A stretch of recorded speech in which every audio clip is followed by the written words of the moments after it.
there, my name is Alexis, or you can call me Lex, and today I am here to talk about the Step by Step sweater by Florence Miller. Thank you so much for joining me. This is my first video, super exciting. I love to crochet and I just took up knitting. This is my very first project, so stick around. Let's do some projects together, do some Whip Wednesdays, get to know each other, get a good gap session in. That is what I'm here to do. But I am new to this, so thanks so much for joining. Let's go ahead and get into it. Okay, so first thing I want to get into is kind of like an overview of the pattern and some things that I definitely did wrong and things that I would change if I did it again, which I most likely will. I definitely will be knitting this sweater again because it was so easy to follow. The Step by Step sweater by Florence Mills has she had put together a detailed, like way over an hour, step-by-step instructional video on how to complete the pattern and complete the sweater.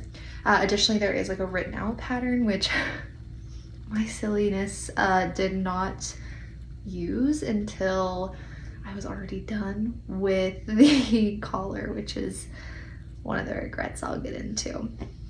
Okay, so I knit this up in Amigo Chunky.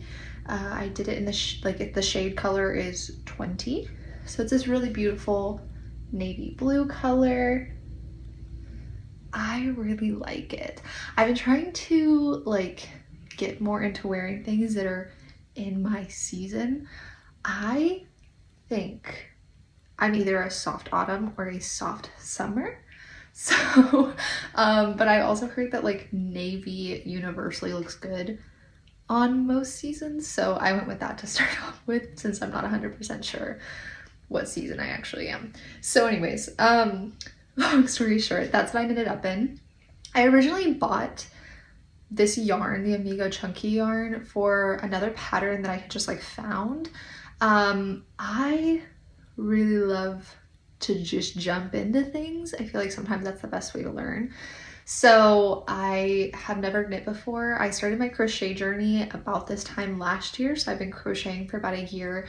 Crocheted this sweater. I love crocheting. I mean, my home is now filled with a million crochet things. I love it. And so I decided, you know what? I love sweaters.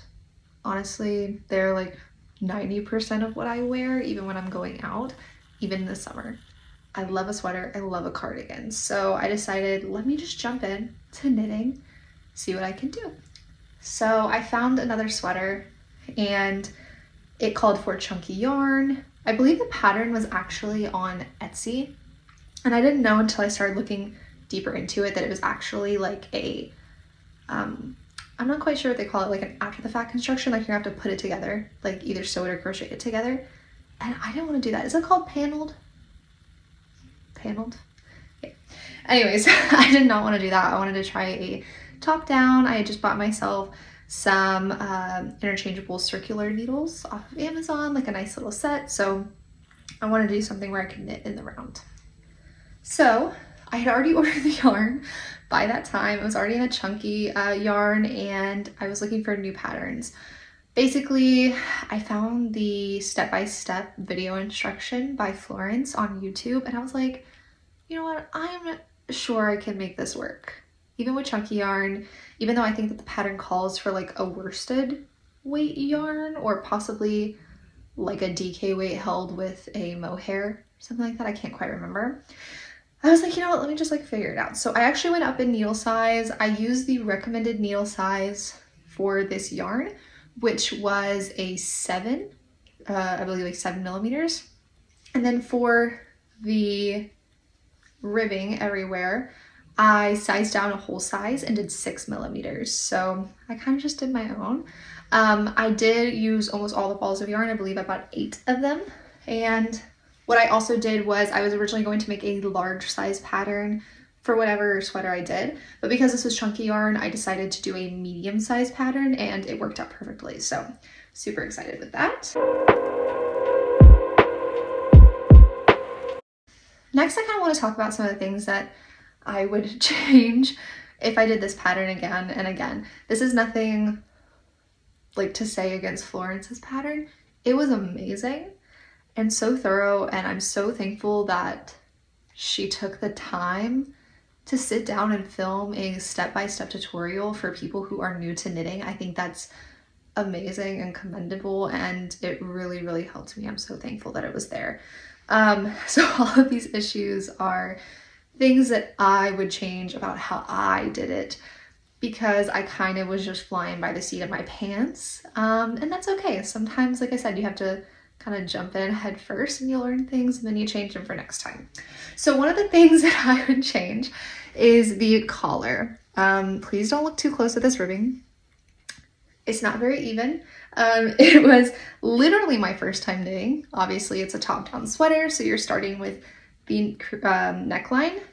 And I was just watching the video, and so I was listening to the video and just going along, and I did the recommended length, which I think was maybe 10 centimeters for the collar. And then I started on the rest of the sweater, and I realized, I don't believe it's in the video, but on the written pattern, there's actually an option to do a like a folded collar, which I think I would have liked a lot more. I'm going to go ahead and real quick insert the videos of this before it was blocked, and then later in the video I'll show you after it's blocked. And I just kind of feel like before it was blocked, it just sat up really high on the neck. It kind of irritated like up here. It was more of almost like a kind of like a turtleneck sweater, just like not, it wasn't as long as a turtleneck, but it was kind of getting up there for me. So I think if I were to do this again, I would most definitely do the folded collar. I've seen a lot of other people who did this project, and I really loved the look of the folded collar. So that's on me for not looking at the written instructions until it was too late, and then I was already way too like invested in how I had already done it to try to redo it. So it is what it is. Sometimes our projects have mistakes and it's fine. The other thing that I think I would change and maybe find is a better way to like transition between an old ball of yarn and a new ball of yarn. So originally, and I don't think you can quite see it anymore, well maybe, there is this kind of like area here. It's kind of hard to see, but that was like the first time that I added a new ball of yarn. Side note, that's one thing that I love about knitting compared to crochet is I got all the way down to like this area with one ball of yarn. I did not realize how much yarn crocheting actually takes compared to knitting. It was amazing. Anyways, so I got about down to here, and there's kind of like a little ripple, and that's because I was doing the trick that I normally do in crochet, which is basically I tie the two ends together in like that kind of like little magic thing where you like lay them side by side, you do 2 knots and then you pull it. That's always worked in crocheting for me. Tried it in knitting. No, that's not how it works. So it did kind of like create a little area that I'm not super in love with, but it is what it is. After I blocked it, which this is post block, it's kind of like softened out a little bit, which is what I was hoping for. After that area, I did where basically you knit interchangeably with the last little bit of your, or like the tail of your current yarn ball, and then you intermittently knit with a new yarn ball. And then I kind of just left the tails a little long on those and loosely tied them in a knot once I was done. And I think that really helped for the rest of it. I do think that in some parts before I blocked it, it kind of, oh, you know what? Here's the ball. When I tied it into a knot right here, you can see that kind of knot that is still in the fabric. But anyways, I used that other like way of doing it for a lot of the rest. However, I don't know if you can see right here, I had tied it into a knot kind of tightly. And I did find that even when I did a knot loosely, it still kind of pulled a little bit. It kind of pulled those stitches together. Again, this did block out fairly nicely, so those issues aren't like super obvious or super well seen, but they're there, kind of just like in pieces all around the garment, but it is what it is. It was made with lots of love. So I think that the last thing that I would change about this is for sure the yarn. I do love the chunky aspect. After blocking, I love this sweater a lot more than I thought that I would, and I'm really glad for that. I'm very thankful for that, because I know I've made crocheted garments before this one, and I didn't love it. I never loved them. But this one, I actually still really love it. Even though the collar kind of did block out to be a bit like wider, so it's not like up on your neck as much, which I love. I'll go ahead and insert the clip of me trying on the post-blocked version. But I definitely would change the yarn I use. So I don't know if you can kind of see up close. This yarn is very, very fuzzy, which is not a bad thing for a sweater or a like chunky sweater. But a lot of the issues that I had when I first started working with this yarn on this project was the splitting. And that could also just be like my lack of experience in knitting. You know, I was kind of like accidentally cutting the yarn in the middle, so I'd go to like knit, but it actually like split the yarn in half. I think that was partially my fault, but I also think maybe it was also kind of the yarn. Definitely the yarn has gotten softer after I blocked it, but there's just like a lot of like little inconsistent fuzzies that I'm not in love with. The next project I have lined up, I'm going to be holding a merino with mohair, which is going to be the first time I'm ever doing that. Super excited. Making a cardigan. So I wonder what that texture is going to kind of be like, and if it's going to end up like this. Again, that's probably just like ignorance to how these projects normally come out. That's truly could just be on me, but I do think I'd like to knit the sweater again in the actual yarn weight that it calls for. But I think for this being my first project, I'm really, really happy. I definitely found that I was on Sleep Island for a while. This project did take me maybe almost 2 months. I think next week will be 2 months.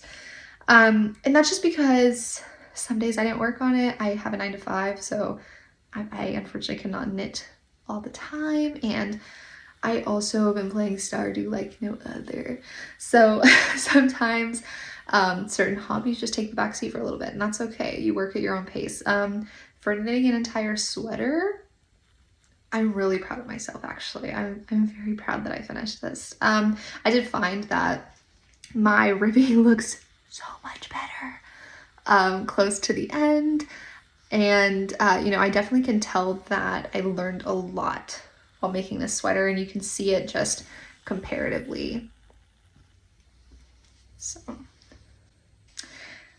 So yeah, that is my first ever knitted sweater. Thanks so much for hanging out with me. Thanks for letting me yap. Thanks so much for joining me for my very first YouTube video. I'm very excited to be here. I don't know how consistently I'll be able to get things out, but I definitely want to just kind of like here and there vlog some knitting. If I get back into my crochet, I have a whip that I'm kind of still working through with crochet that I have not wanted to touch. It's very overwhelming for me. I was trying kind of like color work in crochet by doing tapestry crochet, and I got a little discouraged. So anyways, please feel free to share your thoughts below. Thanks so much for joining me, and hope to see you again.